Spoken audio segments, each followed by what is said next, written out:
여러분, 사진 속 경쟁률이 고려대인 거 믿겨지시나요? 고대 공대 중 간판학과인 전기전자가 24년도 학사 편입에서 2대1밖에 안 됐습니다. 반대로 서성원 경쟁률을 봐볼까요? 대략 4배에서 5배, 많게는 9배 차이를 보이고 있죠. 보통 입시에서는 연고대가 들어가기 어려운 게 사실입니다. 하지만 편입에서는 전략적으로 준비만 잘한다면 서성원보다 연고대가 들어가기 쉽습니다. 이번 영상은 크게 3가지로 나눠서 알려드리려고 합니다. 이렇게 나눠서 알려드릴 테니 영상 끝까지 보시고 연고대 편입에 대해 200% 알아가시길 바랍니다. 바쁘신 분들은 타임라인 걸어놨으니 필요한 부분만 보세요.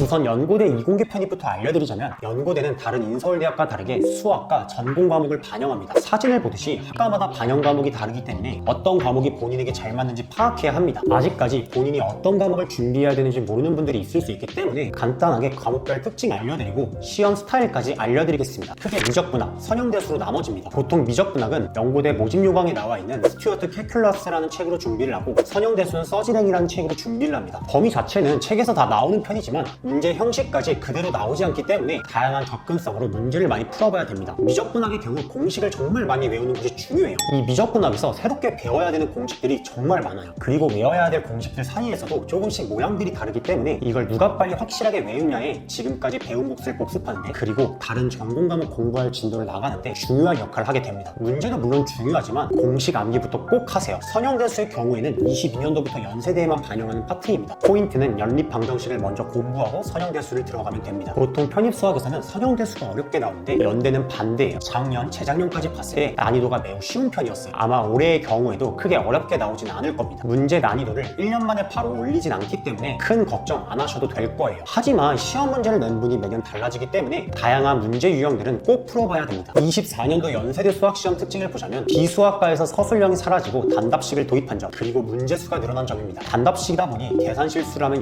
0점 처리가 되기 때문에 준비할 때 서술형 대비보다는 계산 실수를 줄이는 연습과 빠르게 푸는 연습까지 같이 해야 됩니다. 연대는 수학, 물리, 화학 3과목 보는 학과가 많기 때문에 시간 분배를 정말 잘 하셔야 되는 점 유의하세요. 고려대의 경우 10문제밖에 안 되지만 시험 시간이 50분이라는 걸 기억하셔야 합니다. 이 시험에서 가장 중요한 것은 내가 주어진 시간 내에 이 문제를 접근하여 해결할 수 있을 것인가 입니다. 시험지를 받자마자 문제를 먼저 살펴보고 접근 방법이 바로 보이는 문제부터 푸시길 바랍니다. 또한 수리논술 같은 거라고 생각하실 필요 없고, 기존 편입수학이라 생각하고 복잡한 계산 과정을 공식 암기, 문제 풀이 연습을 통해 빠르고 정확한 답을 도출하는 게 고려대 수학시험의 핵심입니다. 물리는 양이 너무 방대해 망각과 싸워야 하는 과목입니다. 사고력보다는 개념이 정말 중요해요. 그렇다 보니 문제 자체는 큰 사고력을 요구하는 문제가 많이 없습니다. 사실상 암기 과목이라고 봐도 무방한 거죠. 개념을 확실하게 숙지하고 적용할 수 있는 연습을 어느 정도 해본다면 충분히 풀 수 있는 수준의 문제들이 대부분일 겁니다. 그리고 기출 엔제 문제집은 회독을 하되 특히 중요한 문제를 100개 정도 풀인 후 이것들을 별도로 계속 정리하시면 됩니다. 물리에 대해 베이스가 아예 없다면 EBS에서 무료 기초 강의가 있으니 활용해보세요. 24년도 연세대 물리시험의 특징을 보자면 절반은 쉬운 문제, 절반은 실수 유도를 많이 하는 문제가 많았다고 합니다. 그리고 수학과 마찬가지로 단답형이기에 서술형에서 받을 수 있던 부분 점수가 사라져 실수 줄이기에 집중하셔야 합니다. 고려대의 경우 24년도 기준 연대와 동일하게 쉬운 문제 2개, 어려운 문제 2개가 출제됐습니다. 특히 고려대는 지역적인 내용의 질문의 수준도 높았기 때문에 연대 물리보다 어렵다고 한 학생들이 많았어요. 이번 문제 꼭 풀어보시길 바랍니다. 화학 또한 물리처럼 양이 정말 방대합니다. 어떻게 보면 물리보다 양이 많다고 볼 수 있어요. 공부하다 보면 분명히 초반부의 개념을 잊어버릴 겁니다. 스스로 자주 까먹는 개념 꼭 정리해 놓으시고 모자랐던 개념 확립을 잡는 게 중요합니다. 24년도 연고대 화학시험의 경우 두 학교 모두 개념만 확실하게 준비하고 갔다면 크게 어려움이 없는 시험이었다고 합니다. 연고대 인문계 반영 과목은 대부분 아실 거라 생각합니다. 논술인데요. 이 논술이라는 게 공법 말하기가 참 애매한 과목입니다. 논술도 점수로 나오기는 하지만 상대적으로 일반 모의고사보다 표본이 매우 적어요. 그래서 논술 준비 방법보다는 2가지 유형으로 나눠서 시작 시기에 대해 설명드리려고 합니다. 첫 번째 경우는요, 고등학교 때 논술을 대입 수시로 준비를 해본 분들에 대해 말씀드리도록 하겠습니다. 이런 분들은 가장 많이 시작하는 시기가 6월에서 7월입니다. 앞서 말씀드렸다시피 이미 고등학교 때 논술을 해봤고 대학교에서 글쓰기 수업이나 레포트 작성을 해봤기 때문에 어느 정도 사전 지식도 있습니다. 그래서 여름 방학 때부터 시작하셔도 저는 충분하다고 생각을 합니다. 실제로 이 유형에 해당되는 학생분들도 대다수 이 시기에 시작했다고 하더라고요. 다만 여기서 조금 전제 조건이 있는데요. 공인영어 성적이 어느 정도 되는지에 따라서 여름방학 때부터 시작할 수도 있고 그 전부터 시작할 수도 있어요. 본인이 토익 성적 750에서 800점대 성적이 나오는 학생이라면 여름방학 때부터 준비하세요. 두 번째 경우는 고등학교 때 논술을 안 해본 학생입니다. 이런 학생들은 여름방학 때부터 시작을 한다라고 하면 짧게는 5달, 더 짧게는 4달밖에 준비할 시간이 없죠. 아무래도 베이스를 생각해봤을 때 대비할 시간이 적은 건 사실이에요. 보통 논술은 편입영어, 편입수학 혹은 연고대 이과 편입처럼 시간을 절대적으로 많이 들인다고 해서 무조건 잘 나오는 것도 사실 아니에요. 국어 논술을 하루에 12시간, 14시간 공부할 수 있나요? 못합니다. 그렇게 하더라도 논술은 점수 오르기가 쉽지 않습니다. 논술은 베이스가 없는 학생들이 단기간에 시간을 절대적으로 쏟아붓는다고 해서 무조건 비례적으로 성적이 향상하는 것은 아니기 때문에 이런 분들은 3월 혹은 4월부터 시작하셔서 9개월에서 10개월 꾸준히 여유 있게 준비하시는 걸 추천드립니다.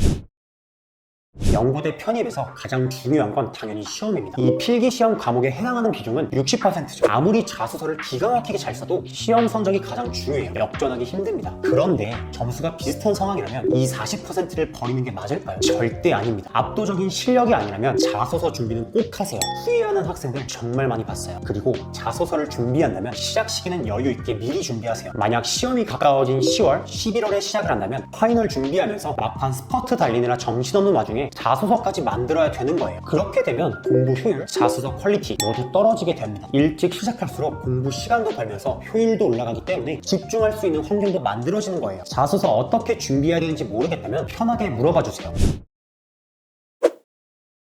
네, 가능합니다. 실제로 합격생들에게 물어봤을 때 2점대인 학생들도 있었습니다. 꼭 4점대 이상을 받아야만 연고대 편입을 할 수 있는 게 아닙니다. 가끔 커뮤니티에 보면 연고대는 학점이 높아야 한다, 학점 낮으면 그냥 다른 학교 준비해야 한다, 이런 식으로 말하는 경우를 볼 수 있는데요. 이거 완전 잘못된 정보예요. 잘못된 정보에 속아 학점을 올리기 위해 계절학기를 듣는다거나 대학 성적에 신경을 쓰기보다는 그 시간에 필기시험, 자소서 준비하는 게 훨씬 효율적이에요.